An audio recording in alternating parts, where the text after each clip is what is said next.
Colonel Douglas Macgregor is the oracle. There is nothing about military and political military affairs that he is not a master of. He's a retired US Army colonel, he's an author and a defence and foreign policy consultant, and an all-round good guy, as a fellow Scotsman usually is. Colonel Macgregor, thanks for joining us. We've got a lot of wars to cover, so let me press on immediately. I'm very worried indeed about the Persian Gulf.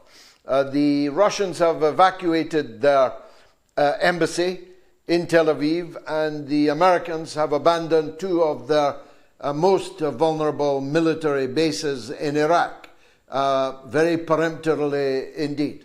And Russia kind of knows from both sides what's going on. They have a relationship with Israel, and they have a very close relationship now with Iran. They seem to think, and the American government seems to think, that the balloon might be about to go up there again. Do you think so? I've been expecting something in September, latest October, because the Greater Israel Project has no chance of success. And I think Mr. Netanyahu knows this, unless they can ultimately balkanize and destroy Iran. So the war has to continue. There's no question about that if you're an Israeli. On the other hand, I'm not sure exactly when. I know that a lot of materiel, theater high altitude air defense missiles and equipment are being shipped to Israel. So I know we're busy trying to assist the Israelis with regard to defending themselves. And of course, they have limitless ammunition from us and whatever else they need. I know the Russians have been on the ground in Iran trying to repair, restore, and ultimately improve their integrated air defenses. So a war is inevitable in terms of, happening again. We just don't know exactly when. And these evacuations from Iraq are interesting, because I remember when President Trump was president the first time around in 2020, when I was working for him, he was very interested in getting us completely out of Syria and Iraq. And of course, he was obstructed at that point. So for this to happen suggests that something is indeed building, but none of us knows when or how it will happen. Well, turning then to the war that we know all too much about and that is still raging, it's a commonplace to state that Donald Trump hasn't ended the Ukraine war in 24 hours or 24 weeks. He is, in a sense, whilst not financially, he says, doubled down on the war. He has empowered the seven dwarves of the European Union, as long as they buy the weapons from him. He's quite happy for the European Union to supply limitless weapons, limited only by questions of industrial capacity, but to empty their armories, give everything to Ukraine, and for that weaponry to include the potential to penetrate deep into the Russian heartland. I'm thinking of the new cruise missile allocation, which Trump announced, which I think it was 2,000 or 3,000 units will go to Ukraine. These are well capable of penetrating into Russian territory deeply. So what is it? Was Trump lying when he said he wanted to end the war in Ukraine? Or was he telling the truth but is simply unable to do so? And if it's the latter, why? I think the second answer that you provide is accurate. And I think that's what he finally concluded after he met in Alaska with President Putin. I don't think President Trump, who is certainly not a student of European history, culture, economics, geography, ever really understood the complexity of the issues in Ukraine. I don't think he completely grasped what he was dealing with. Whether or not he does now is open to question, but he certainly did not until he got to Alaska. I think you're raising a very important question. If you're sitting in Moscow and you're looking at events, you're saying, well, first of all, we had a good meeting with President Trump and his team. Remember, they met previously in Saudi Arabia, and on both occasions, both teams said they'd made some progress in the direction of normalizing relations with Russia, and that's something that President Trump has said he wanted to do. However, having done that, that of course did not address Ukraine. And I think he decided that, I can't fix Ukraine. I can't solve this, which is something he should have understood from the beginning. I think he does understand that. On the other hand, I think he's being advised by people who are telling him, well, you can't just walk away. And remember, that was what I urged from the beginning, very early on to President Trump was, look, let's leave this. Announce you're suspending all further armaments. We'll send humanitarian assistance to the Ukrainians. But the best way to end this war is to stop the flow of cash and weapons to Ukraine. At that point, the war has to stop because the Ukrainians really are at the end of their tether as it is. And the Russians will then begin to take us seriously. I think he's been urged by everybody on the Hill and elsewhere not to do that. In other words, he's turned out to be like too many politicians, George. He wants to be a little bit pregnant. So he's straddling the proverbial fence. Now, this latest announcement is horrific. The notion that we would send thousands of cruise missiles over there is insane to begin with. Secondly, it's not going to happen very quickly because we can't build that many in the time that remains for Ukraine. So I think the Russians are looking at this and saying, we don't have any choice anymore. We've got to end this war.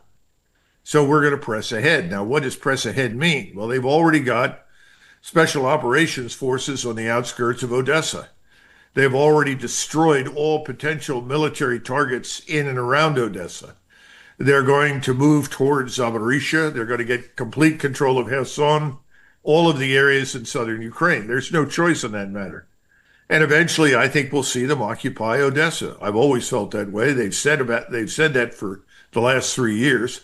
And you'll remember that Russians were herded into buildings in Odessa and then burned alive by the Ukrainians down there. That's something the Russians have never forgotten, and I would not forget that either. So I think those things are on the table. The question is, do you cross the river in strength and go north to Kiev? In other words, you eliminate the cancer because they don't want to refight this war in the future. And now it seems that MI6 in London is very interested in pushing this man Zaluzhny, who is ostensibly their puppet. That's not going to fly with Moscow. They will not accept that under any circumstances. And then finally, at least President Trump has now said, as I understand it, there will be no U.S. forces on the ground in Ukraine. Now, we've had this confusion over the last several days. Well, we may do this, we may not. I'm hearing he says no. The president of Poland, who is very much an important actor in all of this, has said no Polish troops on the ground in Ukraine. And as I've said from the very beginning, you didn't have Poland at this summit in the White House. Poland, Slovakia, Hungary, Romania, they border Ukraine. They are key to the outcome. They've been treated as though they're second-class citizens, irrelevant. They have to be on board for whatever happens in Ukraine. So I think that summit in the White House was a serious mistake. You called them the Seven Dwarves. The people that came in there were a disaster because they have nothing at stake. What they say is irresponsible. Starmer talking about what? 30,000 British troops? Good luck. The British Army, as you and I both know, is a shadow of its former self. It's in bad shape. It's really tragic. The same thing is true in France. As a friend of mine in the French Army says, the only thing we're prepared to do is go on safari in Africa. So there's 60,000 troops. And then I listened to a British analyst who came on, and I've forgotten his name, but he explained that you would have to have at least 300,000 troops that would operate effectively along the border of Ukraine to guarantee anything. And then finally, the Russians have said, if you move any troops in there from Western Europe, that's a red line for us. You make yourselves a co-belligerent, we'll attack you. So where are we? I think we're where we thought we would always be for months. And every time I've talked to you, this has come up, really. Who is going to determine the outcome? Russia. How will it be determined? On the ground in Ukraine. End of discussion. And in the meantime, NATO is falling apart. Anybody who thinks that's robust and capable is crazy. The same thing is true for the EU. If you live in Hungary and Slovakia and Poland, you're being told you need to accept 1 million people from Africa, the Middle East, and Southwest Asia. These people have said, no, thank you. We're not interested in that. We see what's happened in Great Britain. We've seen what's happened in Germany and Italy and France. We don't want that here. Everything is falling apart in the West. Nothing is working. So, in the final analysis, Russia is winning this war, and it will determine the outcome. We won't. Now, the Ukrainian authorities themselves, we learned from leaked documents this week, indicate that they have lost 1.7 million men. These are First World War levels of casualty. That's not just killed in action, it's also missing in action. But a very significant number of those are almost certainly dead and being concealed as being dead because it saves Zelensky paying out death benefit to their widows and families. 1.7 million Ukrainians missing in action or killed in action, plus 250,000 deserters, plus 9 million Ukrainians living outside in our countries at our expense, and not very well received, frankly, in most polite society. I saw some of them in Canada, I think it was, complaining about the miserly $2,000 a month that they were being given by the Canadian taxpayer. They are going to remain in those countries. Ukraine is effectively a failed state now, isn't it? I think the nation of Ukraine, if we want to call it that, is in ruins, thanks to this man Zelensky and his backers in Washington and London primarily. No, if you look at Poland right now, the Polish president, in addition to saying we're not going to send any more troops to Ukraine, they sent several thousand over there. They lost at least 2,000 killed trying to help the Ukrainians. They've said no more, out of the question. They've got several million Ukrainians in Poland. 1 out of 5 of them is applying for citizenship in Poland. So the Poles are now struggling with this because Poland is not that large a country. They've already got 40 plus million. They would like most of these Ukrainians to go home. And you're right, in Austria, where they have a lot of them, people are on the streets saying, stop importing, start deporting. Now, they're not just talking about unwanted Ukrainians. They're talking about large numbers of people from overseas that are non-Europeans. But your point is absolutely valid. This is a disaster. Now, I said a couple of weeks ago when I was asked 1.8 million had been killed, and I was viciously attacked. Now they're saying 1.7. It's actually over 1.7. My sources are Polish, Ukrainian, and Russian.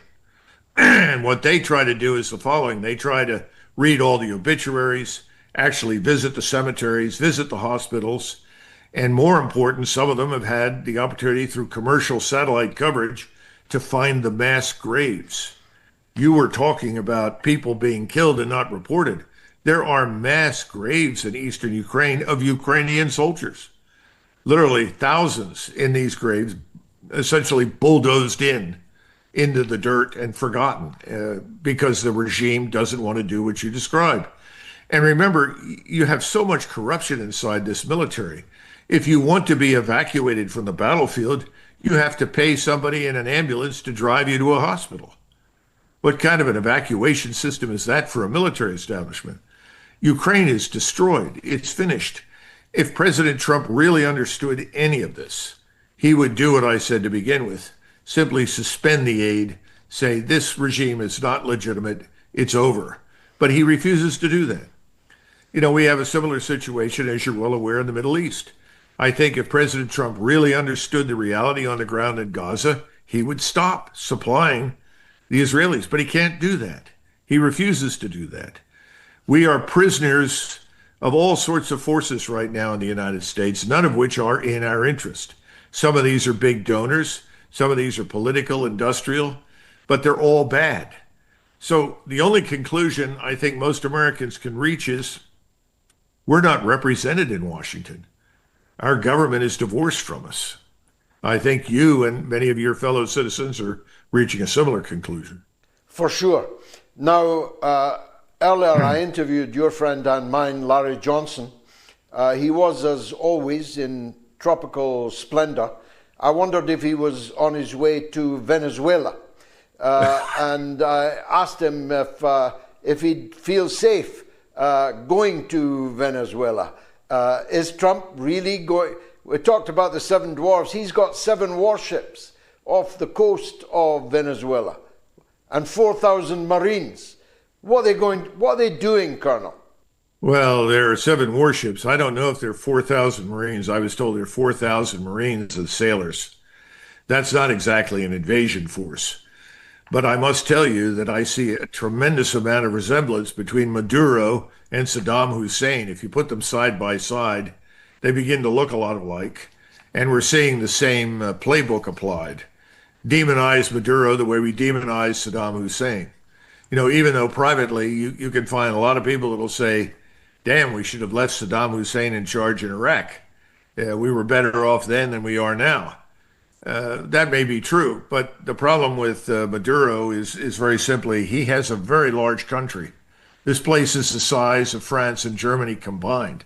Only got 26 million people, but millions live on the coast in those big cities. However, and this should not be overlooked, it's probably 3rd in the world, maybe 2nd now, I don't know, in terms of reserves of oil and gas.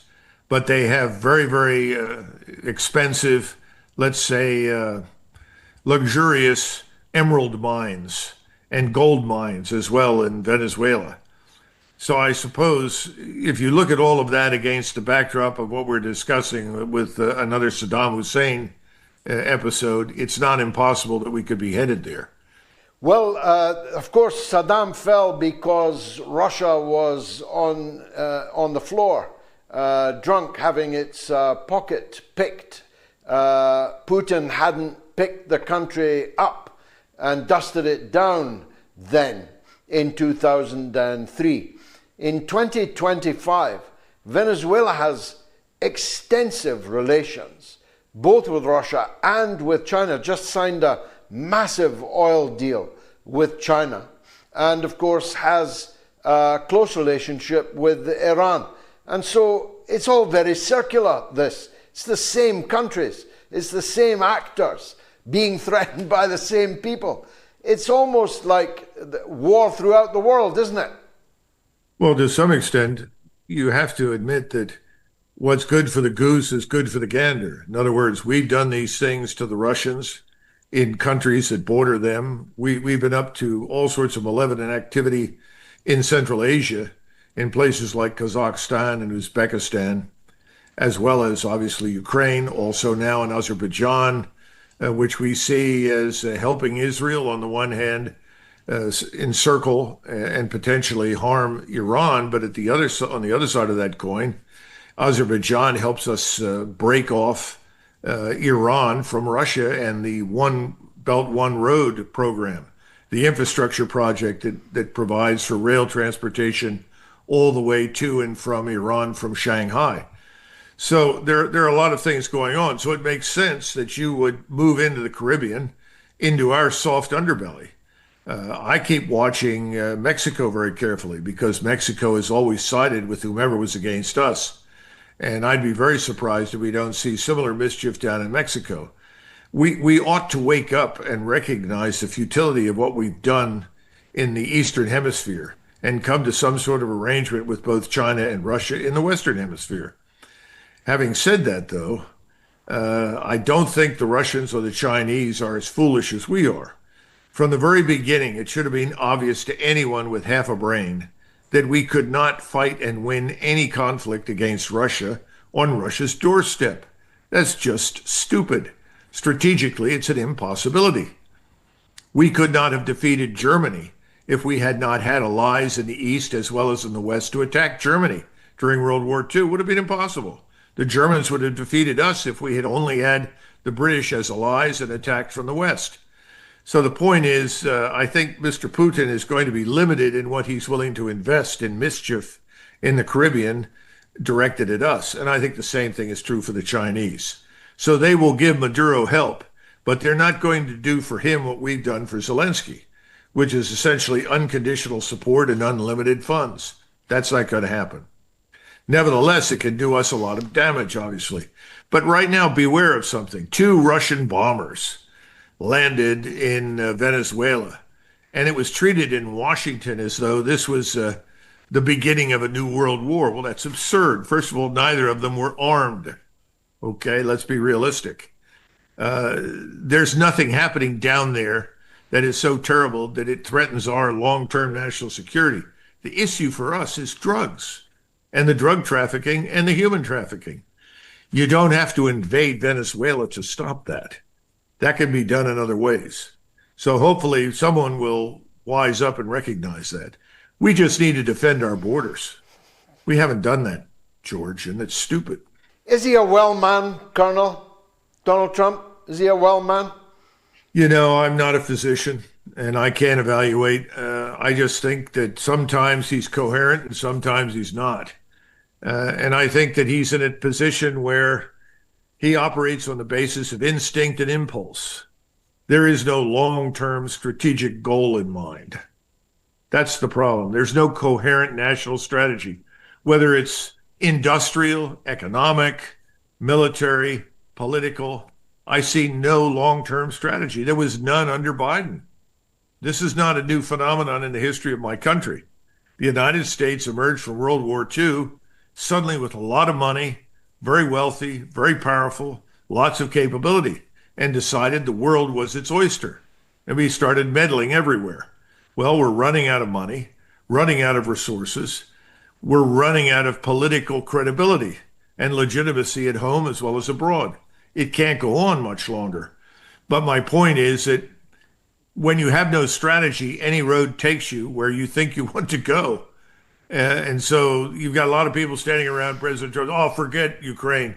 That's a waste of time and money. Just do what you need to mollify Congress. Let's go after the real enemy in Venezuela. I'm sure that discussion's being heard in the Oval Office.